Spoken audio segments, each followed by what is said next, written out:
नमस्कार। Modern history के 3 और टॉपिक का डिस्कस करते हैं इस वीडियो में। प्रथम है सुभाष चंद्र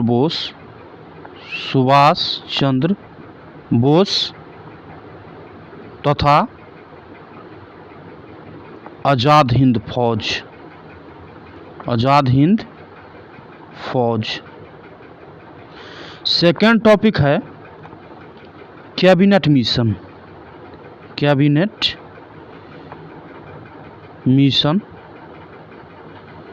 थर्ड टॉपिक है संविधान सभा। मॉडर्न हिस्ट्री का 3 टॉपिक का डिस्कस करते हैं, जिसमें फर्स्ट है सुभाष चंद्र बोस एवं आज़ाद हिंद फौज। सेकेंड टॉपिक है कैबिनेट मिशन 1946 और थर्ड टॉपिक है संविधान सभा यानी कि 1946। मॉडर्न हिस्ट्री का 3 टॉपिक है और अगर डिटेल में पढ़ना हो तो आप स्पेक्ट्रम के बुक से पढ़ लीजिएगा और उसके बाद प्रश्न सॉल्व करने का कोशिश कीजिए, ठीक है। क्वेश्चन नंबर फर्स्ट करा है, नेताजी सुभाष चंद्र बोस का जन्म जिस नगर में हुआ था वह नगर है। इससे पीछे जो भी वीडियो बनाया गया है, जितने भी डिस्कस किया गया प्रश्नों का, सभी का प्लेलिस्ट जो है चैनल पे अवेलेबल है मॉडर्न हिस्ट्री के नाम से, या डिस्क्रिप्शन में उसका लिंक भी दिया गया है, वहाँ से आप सभी वीडियो देख सकते हैं सिस्टमेटिक वे में। क्वेश्चन नंबर फर्स्ट कर रहा है कि नेताजी सुभाष चंद्र बोस का जन्म जिस नगर में हुआ था वह नगर है। तो कहाँ हुआ था इनका जन्म? ये हुआ था कटक में, उड़ीसा में पड़ता है। नेताजी सुभाष चंद्र बोस का जन्म 23 जनवरी 1897 को उड़ीसा के कटक में हुआ था और उन्होंने वर्ष 1919 में कलकत्ता विश्वविद्यालय से स्नातक की उपाधि प्राप्त की और वर्ष 1920 में भारतीय नागरिक सेवा ICS की एग्ज़ाम जो है पास किए थे। 1938 में हरिपुरा अधिवेशन की अध्यक्षता कर चुके हैं और 1939 में त्रिपुरी में कांग्रेस के अध्यक्ष बने थे और इसका भी डिस्कस हमने पीछे किया है, त्रिपुरी संकट के बारे में, जो आगे चलकर त्यागपत्र दे दिया था कांग्रेस के पद से। तो 1939 में कांग्रेस की अध्यक्षता से त्यागपत्र देकर फॉरवर्ड ब्लॉक नामक जो है संस्था की स्थापना की थी और वर्ष 1941 में वे जर्मनी चले गए और उन्होंने 1943 ईस्वी में आज़ाद हिंद फौज की स्थापना किए थे, ठीक है। तो प्रायः ये सब क्वेश्चन जो है एग्जाम में पूछा जाता है। क्या क्या पूछा जाएगा? तो जन्म तिथि तो नहीं पूछा जाएगा, कहाँ जन्म हुआ था ये पूछ सकता है, स्नातक वगैरह से भी क्वेश्चन नहीं आएगा, ICS की परीक्षा से हो सकता है तो प्रश्न आ जाए। और ये इम्पोर्टेंट है कि इन्होंने कांग्रेस की अध्यक्षता 2 बार की थी, एक तो 1938 में हरिपुरा अधिवेशन और एक 1939 में त्रिपुरी का अधिवेशन, ठीक है। और त्रिपुरी की अध्यक्षता जब अध्यक्ष बने थे तो उसके बाद इस्तीफा दे दिया था, तो ये क्वेश्चन बन सकता है। और एक क्वेश्चन और बनेगा, फॉरवर्ड ब्लॉक की स्थापना इनके द्वारा किया गया है और जर्मनी कब गए थे, ये क्वेश्चन बन सकता है, कम चांस है। जर्मनी चले गए थे और 1943 में आज़ाद हिंद फौज की स्थापना जो है किया गया था और इनको नेताजी के नाम से जो है हम लोग जानते हैं, ठीक है। तो 2022 तक के एग्ज़ाम तक PCS और UPSC के एग्ज़ाम में जो भी क्वेश्चन इनसे बना, यानी कि नेताजी सुभाष चंद्र बोस और आज़ाद हिंद फौज से, उसका डिस्कशन करते हैं, ठीक है। वीडियो पसंद आता है तो प्लीज़ चैनल को ज़रूर सब्सक्राइब कर लीजिए और वीडियो को लाइक ज़रूर कर सकते हैं। क्वेश्चन नंबर फर्स्ट करा है कि नेताजी सुभाष चंद्र बोस का जन्म जिस नगर में हुआ था वो क्या था? कटक। क्वेश्चन नंबर 2 पे आ जाएं कि वर्ष 1939 में कांग्रेस को छोड़ने के पश्चात सुभाष चंद्र बोस ने किस दल की स्थापना की थी? तो क्या हो जाएगा?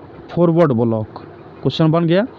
क्वेश्चन नंबर 3 करा, सुभाष चंद्र बोस ने फॉरवर्ड ब्लॉक की स्थापना किस वर्ष की थी? तो क्या था? वर्ष 1939 में। क्वेश्चन नंबर 4 पे आ जाए, फॉरवर्ड ब्लॉक की स्थापना किसने की थी? तो क्या हो जाएगा? सुभाष चंद्र बोस। क्वेश्चन नंबर 5 करा कि INA मानसिक पुत्र था, तो क्या हो जाएगा इसका?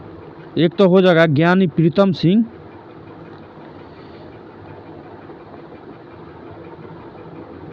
और एक हो जाएगा मेजर वाइची फुजीवारा का, यानी कि एक और 4 उत्तर इसमें सही हो जाएगा। इसको एक बार डिटेल में पढ़ लीजिएगा। क्वेश्चन नंबर 6 करा कि INA किसके दिमाग की उपज थी और किसने इसकी स्थापना की थी?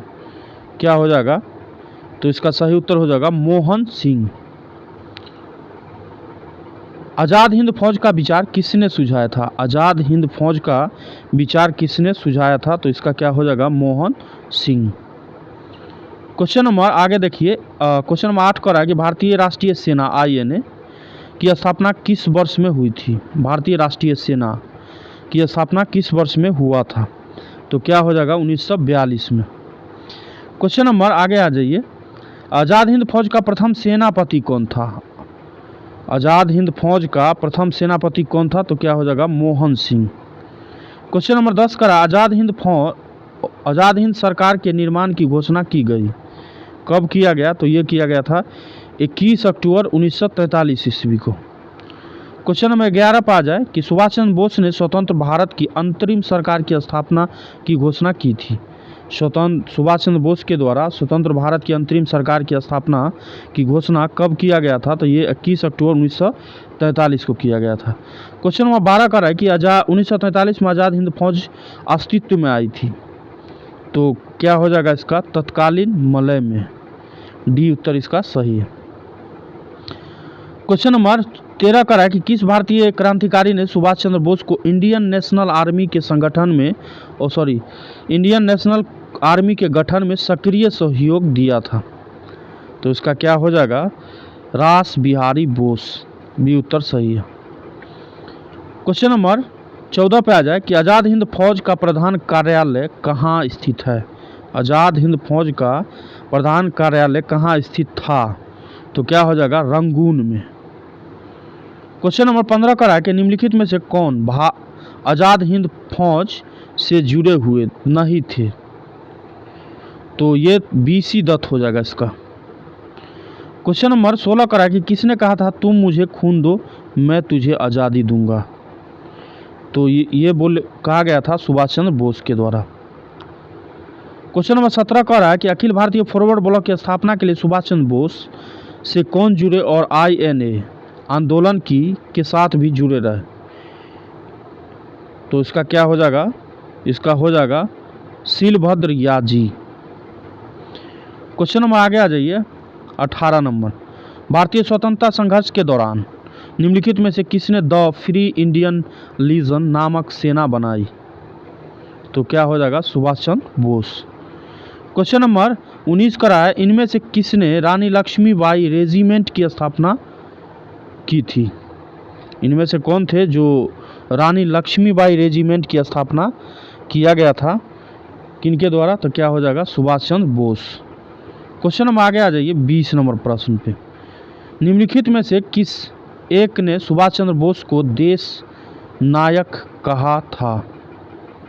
निम्नलिखित में से किस एक ने सुभाष चंद्र बोस को देश नायक कहा था? तो इसका क्या हो जाएगा? रविन्द्रनाथ टैगोर। क्वेश्चन नंबर 21 का है जय हिंद किसका नारा था? जय हिंद किसका नारा था? तो ये भी नारा था सुभाष चंद्र बोस के द्वारा।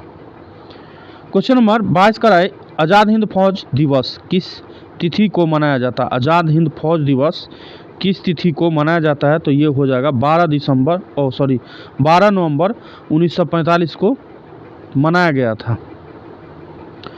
क्वेश्चन नंबर 23 का है कि आज़ाद हिंद फौज के किस सैनिक को 7 वर्ष के कारावास का दंड दिया गया? तो क्या हो जाएगा? राशिद अली। सी उत्तर सही है। क्वेश्चन नंबर 24 का है कि निम्नलिखित में से आज़ाद हिंद फौज के किस अधिकारी ने लाल किले पर चलाए गए मुकदमे का सामना नहीं किया? तो क्या होगा? मोहन सिंह।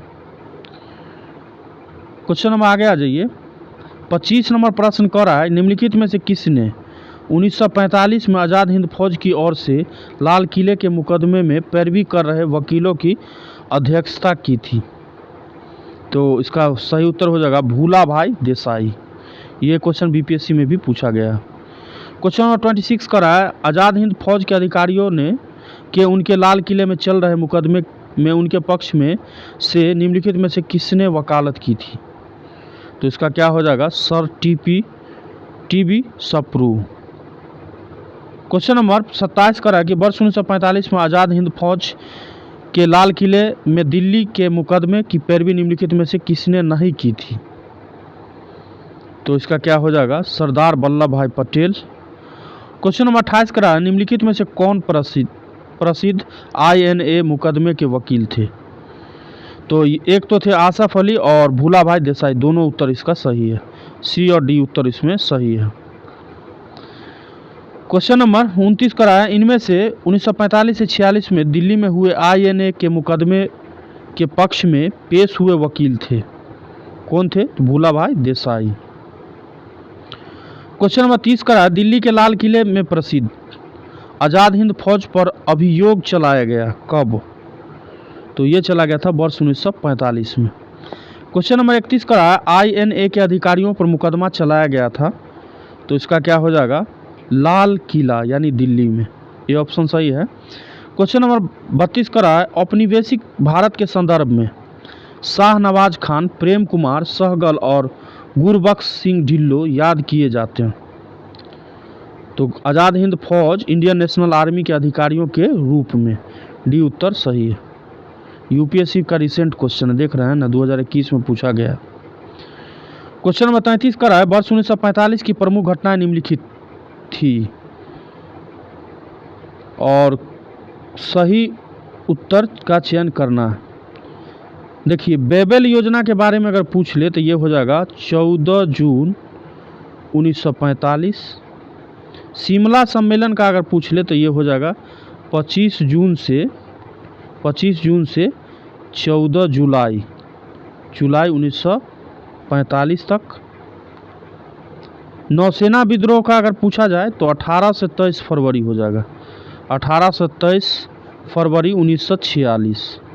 और आज़ाद हिंद फौज के बारे में पूछा जाए तो नवंबर 1945 हो जाएगा, ठीक है।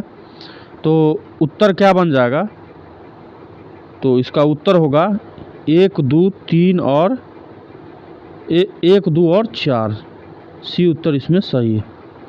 1945 की घटना पूछा गया था, ठीक है। क्वेश्चन नंबर आगे आ जाइए, सुभाष चंद्र बोस का राजनीतिक गुरु कौन था। सुभाष चंद्र बोस का राजनीतिक गुरु कौन था,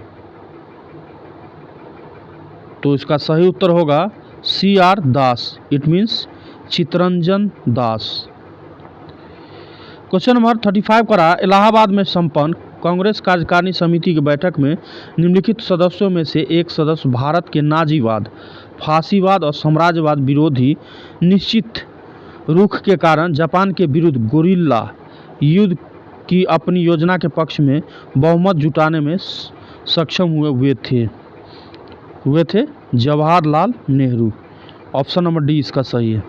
तो टोटल जो है सुभाष चंद्र बोस और आज़ाद हिंद फौज से 35 प्रश्न जो है बना। अब डिस्कस करते हैं कैबिनेट मिशन के बारे में। क्वेश्चन नंबर फर्स्ट पे आ जाए, कैबिनेट मिशन की अध्यक्षता किसके द्वारा की गई थी। कैबिनेट मिशन की अध्यक्षता किसके द्वारा किया गया था, तो इसका क्या हो जाएगा, सर P लॉरेंस के द्वारा, डी उत्तर सही है। क्वेश्चन नंबर 2 करा है, 1946 में कैबिनेट मिशन का नेतृत्व किसने किया था, किसके द्वारा किया गया था, तो क्या हो जाएगा, सर पैथिक लॉरेंस के द्वारा, ठीक है। क्वेश्चन नंबर 3 करा है, इनमें से कौन कैबिनेट मिशन के सदस्य नहीं थे। कौन इसमें से सदस्य नहीं थे कैबिनेट मिशन का, तो ये बेबेल हो जाएगा।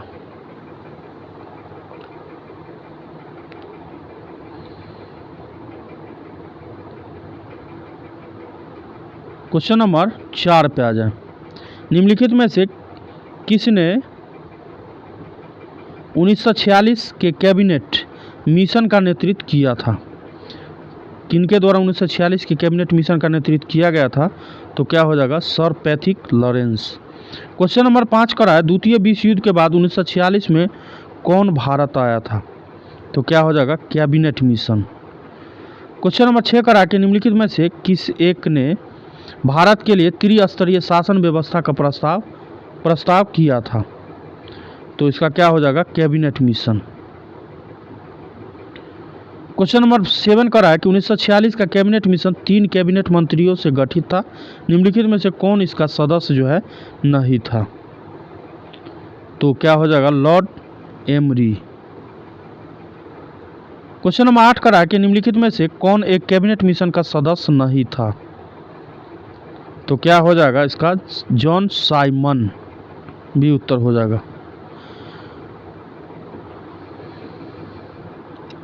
अगर क्वेश्चन इस टाइप से इसको बनाया जाए कि निम्नलिखित में से कौन कैबिनेट मिशन का सदस्य था, तो क्या बन जाएगा, पैथिक लॉरेंस, स्टेफोर्ड क्रिप्स और एवी अलेक्जेंडर, था कैबिनेट मिशन का सदस्य, लेकिन जॉन साइमन इसका सदस्य नहीं था।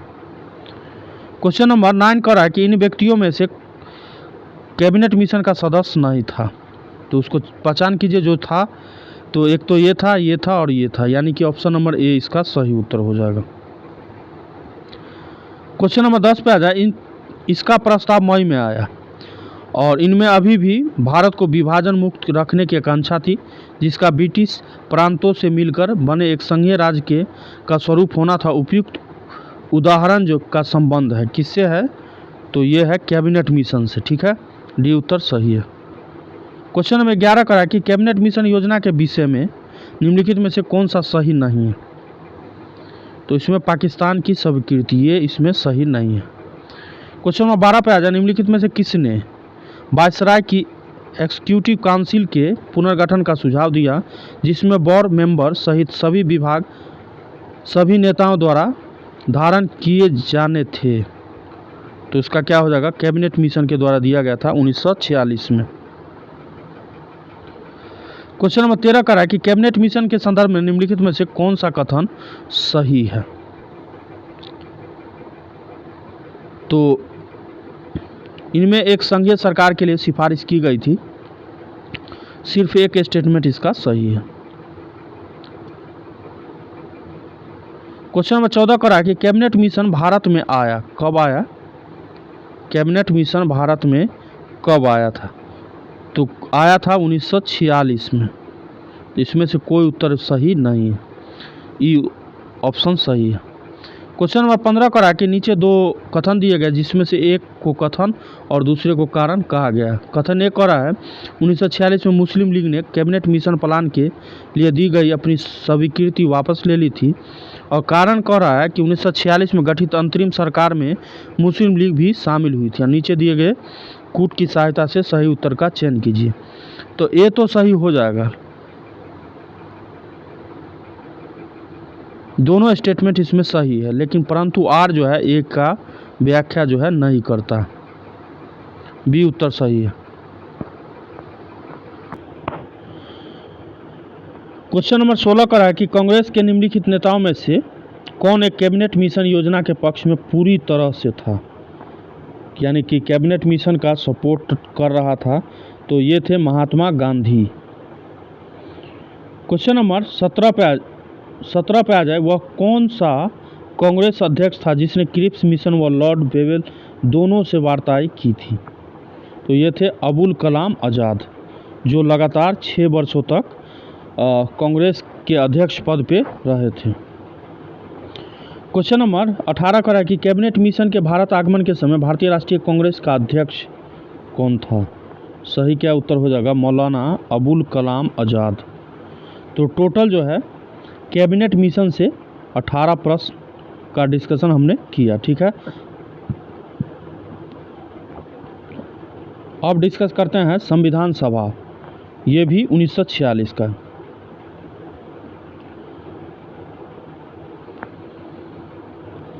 क्वेश्चन नंबर फर्स्ट कर रहा है कि स्वतंत्र भारत के लिए संविधान की रचना हेतु संविधान सभा का विचार निम्न में से सर्वप्रथम प्रस्तुत किया गया था, तो सर्वप्रथम प्रस्तुत किया गया था, ये किया गया था कांग्रेस पार्टी के द्वारा 1936 ईस्वी में, बी उत्तर सही। अरे यार पेंसिल को क्या हो गया, बी उत्तर इसका सही हो जाएगा।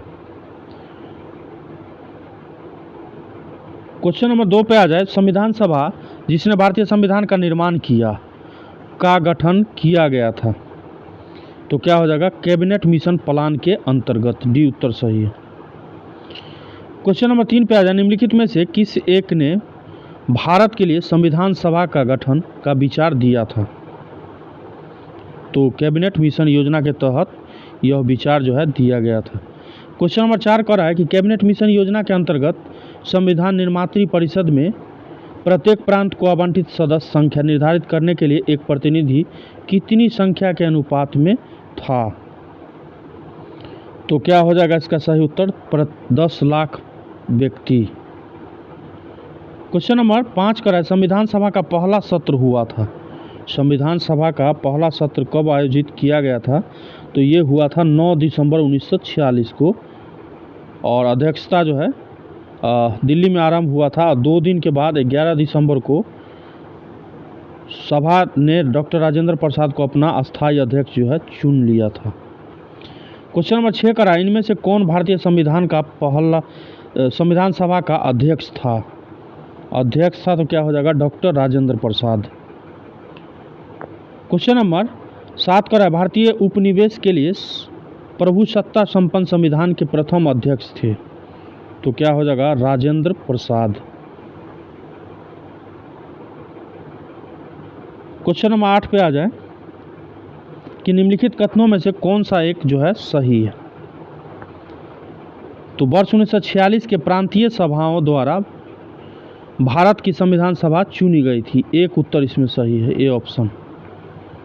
क्वेश्चन नंबर 9 का है, सच्चिदानंद सिन्हा किसके साथ जुड़े थे? तो इसका सही उत्तर क्या हो जाएगा?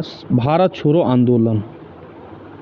देखिए एक क्वेश्चन यहाँ से ये भी बन सकता है कि संविधान सभा का अस्थायी अध्यक्ष जो है, इनको सच्चिदानंद सिन्हा को चुना गया था।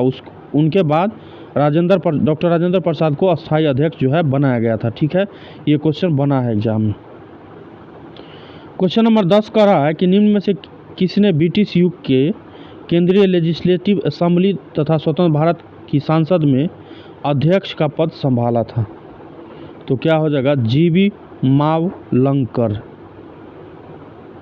तो टोटल जो है संविधान सभा से हमने 10 प्रश्नों का डिस्कस किया, और इस वीडियो में हमने आज़ाद हिंद फौज और सुभाष चंद्र बोस का डिस्कशन किया, और उसके बाद हमने कैबिनेट मिशन योजना जो 1946 में आया था उसका डिस्कशन किया, और उसके बाद हमने संविधान सभा यानी कि 1946 में संविधान सभा से का डिस्कस किया। इससे जो भी प्रश्न बना उसका डिस्कशन किया, और इससे पीछे जो भी वीडियो का डिस्कस किया गया मॉडर्न हिस्ट्री में, उसका लिंक जो है आपको वीडियो के डिस्क्रिप्शन में है, या चैनल पे जाके प्ले लिस्ट है मॉडर्न हिस्ट्री के नाम से, वहाँ से देख सकते हैं। ठीक है, तो मिलते हैं इसके नेक्स्ट वीडियो में, तब तक के लिए नमस्कार।